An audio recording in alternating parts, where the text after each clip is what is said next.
Olá pessoal, bem-vindo a mais um curso do site www.dicarj.com. Nesse curso eu irei ensiná-los WDS ou Windows Deployment Service. O que é isso, pessoal? Essa função do Windows Server 2012 é uma função muito interessante. Por quê? Porque ela permite a instalação de sistemas operacionais, ou seja, que não possuem, de máquinas, que não possuem nenhum tipo de sistema operacional, através da rede. Isso é muito interessante quando a gente possui aquele cenário numa empresa de, por exemplo, 50, 100 máquinas, enfim. Imagina você um administrador de rede e aí chega um lote novo de máquinas e aí você precisa instalar aquela determinada máquina, aquele determinado sistema operacional já com aquela determinada quantidade de programas necessários para rodar naquela máquina. Imagina você ter que fazer isso máquina por máquina. Acaba sendo realmente inviável. E a gente sabe hoje em dia que é possível você montar a imagem de Windows específica para cada tipo de setor. Ou seja, por exemplo, em uma determinada imagem do Windows 7, por exemplo, eu colocaria o Office instalado. Numa outra imagem eu colocaria um outro programa específico, programas mais básicos, como por exemplo o Skype, enfim. Isso é possível fazermos imagens personalizadas, isso também é bem interessante. E aí depois que você cria o arquivo com a imagem personalizada, basta você incluir a imagem de instalação no sistema operacional que é o servidor. E é justamente isso que a gente vai mostrar. Óbvio que eu já tenho no meu cenário, conforme vocês podem estar observando aqui na esquerda, eu já tenho aqui na nossa janelinha, essa máquina é um servidor que eu chamei de Server 1. Ele já é um controlador de domínio, o domínio é dicarj.server.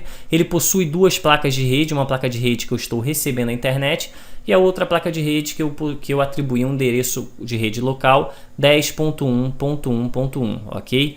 IPv6 está habilitado, mas nós não estamos utilizando. Nas configurações é uma máquina, o processador dela é um i7-4771, ela possui 2 GB apenas de memória instalada. Por quê? Porque essa máquina é uma máquina virtual, pessoal, ok? É uma máquina virtual, lembrando que eu estou utilizando o Hyper-V, que é realmente o melhor virtualizador, já criado. Então, pessoal, o que a gente vai fazer? O nosso cenário está montado com o Server 1 desta forma. Eu já vou apresentar para vocês o nosso Server 2, que na maioria dos meus cursos, para quem já conhece, para quem já está seguindo, esse formato, esse padrão, já sabe que o meu Server 2 é o nosso servidor de arquivos, que também é uma máquina virtual, ok? Ela possui um endereço IP também estático, ok? Porém, ela possui apenas uma placa de rede com esse endereço IP estático, que a gente obviamente vai ter que alterar. É também uma máquina virtual. E lembrando que a gente possui também 2 GB instalados e ela também compartilha do mesmo processador. Óbvio que o espaço em disco dele é bem maior, desse nosso segundo servidor. Por quê? Porque nós temos também aqui, nós temos 2 HDs nesse servidor. A outra unidade eu chamei de Server File e contempla também aqui 3 teras, pessoal, ok? Então, 3 teras livre para a gente poder instalar arquivo, enfim, realizar toda a nossa gama de testes para os nossos cursos. Então, pessoal, o nosso cenário está montado dessa forma. Óbvio que eu já vou até abrir aqui no Server 2, aproveitar que a gente está aqui. Vou aqui em Server File, aqui em Sistema Operacional. Eu já tenho aqui uma imagem aqui com os arquivos de instalação, a imagem aberta. Aqui, obviamente, essa pasta aqui já está compartilhada, enfim. A gente precisa montar esse determinado cenário. Eu preciso ter um controlador de domínio.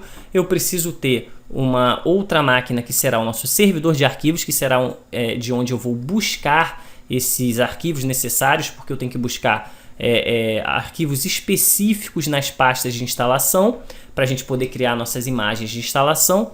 E por fim, pessoal, eu vou também criar com vocês uma máquina aqui, que eu chamei de gravação WDS, que vai ser a nossa máquina que, quando a gente já tiver o nosso servidor de WDS funcionando, aí sim eu vou fazer esse teste na prática com vocês. Eu vou executar uma máquina e vou ver se ela vai buscar o sistema operacional automaticamente pela rede, que é exatamente o que a gente faz na vida real quando você precisa realizar esse tipo de configuração, ok? Então, pessoal, já mostrei como está formatado, ok, as nossas máquinas. Então, na próxima aula a gente já começa a ingressar, enfim, já começa a instalar os pré-requisitos para que isso tudo funcione, ok? Pode ir para a próxima aula, pessoal.